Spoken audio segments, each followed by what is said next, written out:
Assalamu alaikum dostlar. Кутман таң барыңыздарға. Ертелеп Санкт-Петербургда барды.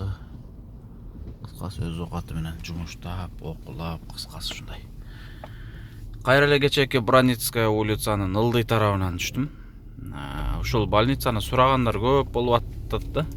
Биз деле ушинтип эле байланышпастан эле түп-түз келгенбиз. Алгач Зульфия алып келгенбиз да. Ушинтип эле келип очередке туруп, кадимкидей жазылып, анан кадимкидей эле кирип, элдин катарында эле. Но бирок фонддун атынан киргенбиз. Анча-мынча жеңилдиктер болгон, жакшы болгон, жаман эмес. Мына ушул жаңы ремонт бүткөн здание ушул больница болуп калат.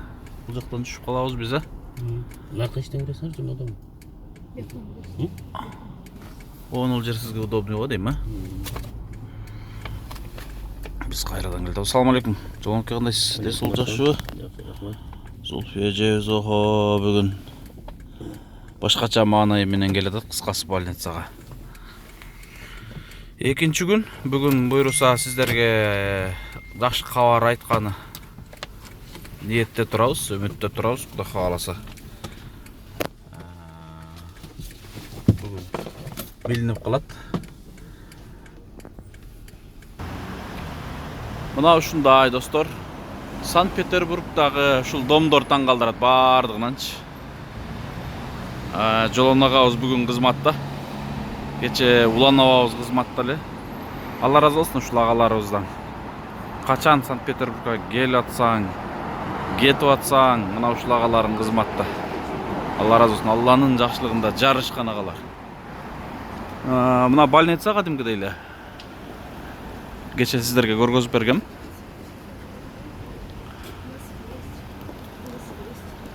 Санкт-Петербургский научно-исследовательный институт уха, горла, носа и речи.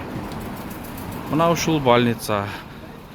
Зульфия эжебиз азыр астыбызда кирип кетти. Түз киребиз азыр буйруса. Кирип сиздерге бүгүн буйруса иншалла жакшы кабар айтканы ниетте турабыз. Сен жакшы кабар айтып калар деп. Үмүтүбүз бар. Кеттикпи?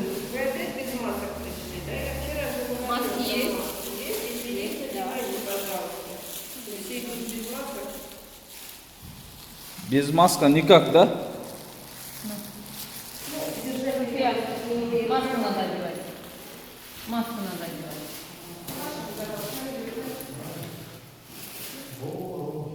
Мынакей Зульфия эженин аппараты кулагындагы.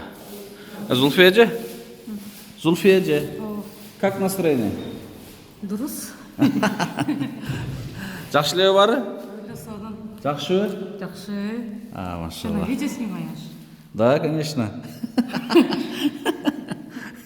Ушинтип эле билип калат, суроолорум эле билип калат да, видео съемка кылып атасың деп эле. Мен азыр бафилан кие калайын.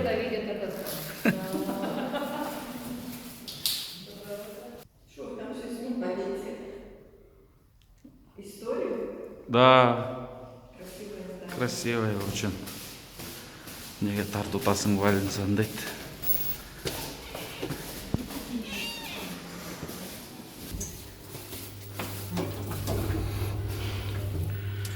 Ассаламу алейкум достор.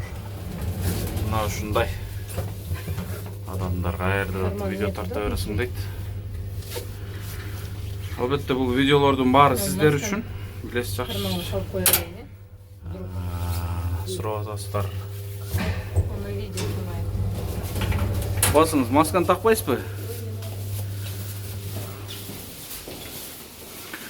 Бул больницанын бир кылым тарыхы бар, чоң больница экен.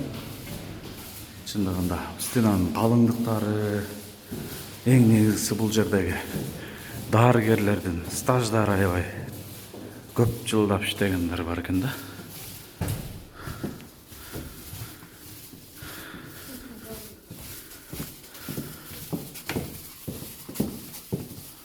Мынакей.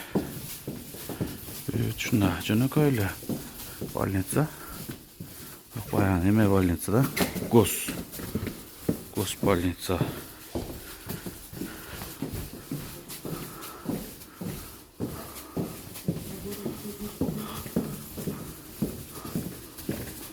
Так.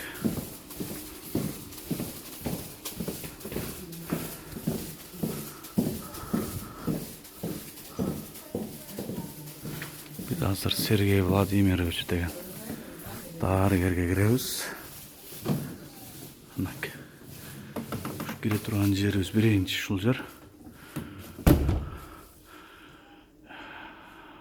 Компьютерная аудиометрия. КСВП и ОАЕ. Предварительный запись на обследовательный по телефону. Ушул номерге байланышып келсеңиздер болот. Бул да аудиограф. Ушундай.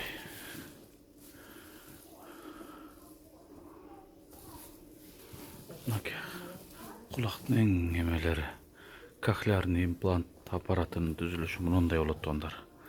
Бизге коюлган аппарат, сулфежибизге коюлган аппарат ушундай медел деген аппарат. Көрдүңүздөрбү, ички часть, сырткы часть полностью көргөзүп турат. Эми сиздерге мен түшүндүрүп берген аракет кылып көрөйүнбү? Так. Муну баштын ичинде турат. Бул сыртта чачына мындай болуп аралашып жармашып турбайбы? Башты чекесин ачып, ушул мындай ичкини эмени берет. Ички часть ичине коет дагы. Трубка менен алып келип туруп, какой-то бир бул жерде ушул уу сезим бар экен да. Ошол трубканы алып келип берет, ошондой сигнал берет бул жакка. Бул сырткы часть. Бул жерде магнит бар. Муну алганда кадимгидей укпай калат. Буну эме кылганда, бул жерге жармаштырганда эле буга жармашат денеден. Анан угат. Бул болсо уга турган ушу речевой эмеси бөлүмү ушул болуп калат. Бул жагынан батарейка түшөт. Кыскасы бул 1-2-3кө бөлүнүп калат экен момундай айткандачы. Анан мындай запасный батарейкалар менен иштейт. Мынакей. Батарейкалар. Көрдүңүздөр, бул алмаша турган бүт запчасттары бар бунун. Сыртын колдонгонуна карайт, бирок ар 5 жылда негизи мамлекет граждан Россияныкын алмаштырып берип турат экен сыртчыкы частьын.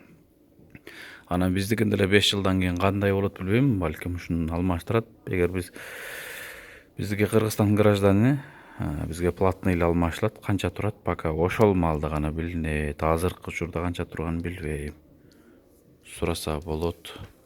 Мынакей бул деген эмнеси болуп калат бул деген. Так, бул деген баягы кулактын тарсылдагы окшойт. Как мы слышим дейт. Ушул кулактын тарсылдагы окшойт мынакей. Кыскасы кулактын сыртындагы формасы кызмат аткарбайт да туугандар, көрүп атасыздарбы? Мынакей тарсылдагы, мына турбайбы, мына көк турган. Бул уга турган сезим экен, мында турбай алып келип берип атпайбы? Ошо уга турган чувствоны сезип тура турган өзүнчө бир сигнал кабыл алып тура турган нерсе ушул экен. Тарсылдакты абайлаш керек. Тарсылдак жарылган болсо, бул жака сигнал толугу менен жетпей калат, жакшы укпай калат дегендей. Ошон үчүн өтө абайлап жүрүшүңүздөр керек. Сууга түшкөндө, бассейнге түшкөндө, баняга түшкөндө абайлашыңыздар керек да. Койт кулак жакшы болсо деле мындай вата салып алышыңыздар керек. Бул бир жоготуп алсаңыздар туугандар, кайра восстановление кылыш, өз кабылына келтириш өтө кыйын туугандар. Мындай айтканда өтө серьезный маселе. Мындай аппаратка түшүп калган болсоңуздар, бул өтө кыйын. Бул аппаратта сууга түшкөндө алып жуунасың, укпай каласың, эчтекени укпай жууна бересиң. Суу чытырап атабы, шагырап атабы, үстүңөн бирөө келип атабы, короче, угулбайт. Буну алыш керек, алып туруп жуунасың, кайра салып аласың. Мына ушул сырткы часть эле азыр Зулфежиде турат, мен көргөзөйүн да. Көргөзсөңүз мына мынакей аппаратынын эмеси, мына туугандар.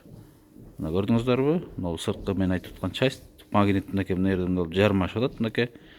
Буну кой бергенде мына сигнал берип калат, кызыл болуп укпай калды уже. Кайра буну кылганда угат. Бул баягы речевой аппараты. магнит берилет. Ошондой. Зульфия эже, слышно? Слышно? Охо. Мына ушундай. Анан кече больницага кирдик да, Зульфия эже. Больницага кече кирдик да дейм, врачка. Врачтар кече эмне деди? Врачтар настройканы аябай жакшы дешти. Мурунку биринчи настройканычы. Эч кандай мындай повреждение эме болгон жок да. Мындай как неправильный мындай как это называется? Туура эмес пайдаланбапсыз, туура пайдаланыпсыз Всё кыскасы, нормально экен да. менен заниматься эткенибизде аябай абдан жакшы жардам берди. Эми только азыр эмеден эле ошо зависит эткен сурдопедагог занятияданчы. Дилара Жеңишбековнун аракети эмгеги аябай чоң жардам берди да. Мына аппараттын 6 айлык эмеси мындай результаты боюнча Жакшы деди. кандай деди? Зульфия эже өзү айтсын да. Зульфия эже, 6 айлык аппараттын результаты кандай деди? Жакшы, жакшы экен ошол. Жакшы. Сиздин өзүңүзгө эмне деп комплимент айтты? Ошону айтып көрүң. Спартак. Ошо кызык болуп атпайбы бизге? Ошону айтың. Сен аны видеого тартпа. Айта бериңиз эми. Чото бүгүн ачылып келгениңизге караганда бир жакшы сөз айткан окшойт, Айтты мен. Бүгүн, Ошону ошону айтам, анаке айттым го мен. Тебя не узнать деп айтпадыбы? Тебя не узнает, аны. Зульфия эже, бүгүн дагы ачылып келипсиз го, ошого чото жакшы сөз айткан окшойт дейм, Эми Менен келе берди. буюрса жакшы маанай менен келдим деп бул жаккачы. Э, Андан кийин эми ким билет, азыр мисалы видеодон Мужчина көргөн абый.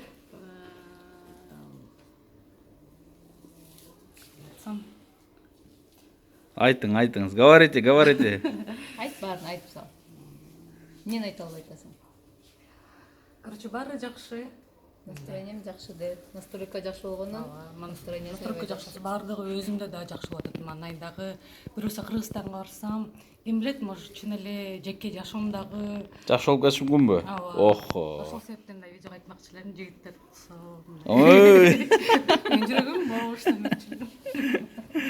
Мынаке, туугандар, көрдүңүздөр, намекти түшүндүңүздөр. Так что калганын азыр алдын ала. Ана реклама. Мен рекламам атак бесплатный реклама, если что-ч. Могул эки эженин тең жүрөгү бош экен мынаке. Жөөстүк тең боштоп. Анаке. Кыздарга айттым. Мынаке келди. Здорово, доброе утро. Как у вас дела?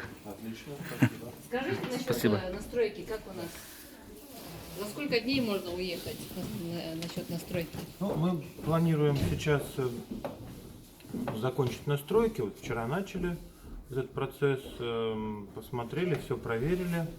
Пока все проходит успешно, то есть я надеюсь, что получится за 3 дня нам с вами настроиться. Если будет больше, я уже тогда сообщу. А как это сейчас у него результат? 6 месяцев результат. Ну, результаты для 6 месяцев, результаты достаточно хорошие. То есть здесь разборчивость речи. В общем-то, все стабильно, все работает хорошо. Чем раньше лучше сейчас, да? Ну, конечно лучше. Хороший слышит уже, да? Да. Спасибо. Кирип чыгыңыздар. Мына ушундай достор, мен дагы азыр кирип чыгайын. Анан кийин бул эле врач менен толук бүтпөйт да.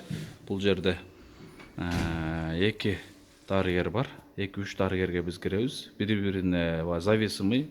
Бириси настройканы берип атканда экинчи настройкасы уланып кете берет.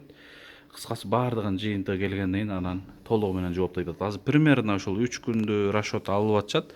Бирок экинчи врачтын результаты толук айта элек. Кыскасы биз ойлоп атканбыз максимум, минимум примерно бир жума, неделя убакыт кетип калат дегенбиз.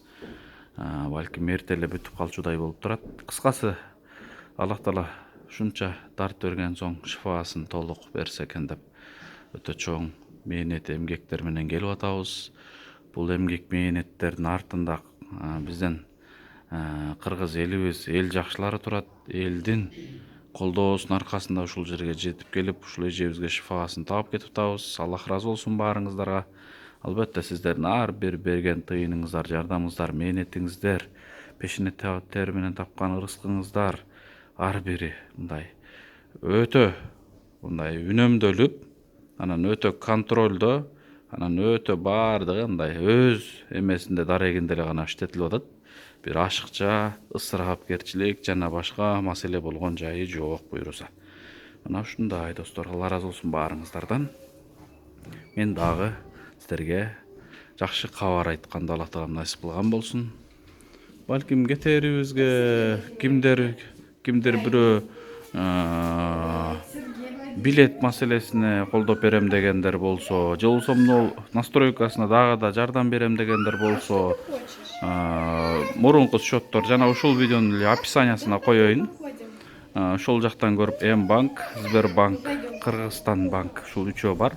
Ушул үчөөнө салсаңыздар болот. Ар бир аманатыңыздар дарегине гана жеткирилип иштетилип атат. Туугандар, эч кандай камсанабаңыздар. Аллах ыраазы болсун. Ушул сиздердин аманатыңыздар түз иштетилип аткан үчүн ушундай результат болуп атат. Бир адамды угузуп, кулагы укпаган адамды угузуп берүү бул өтө чоң маселе турат.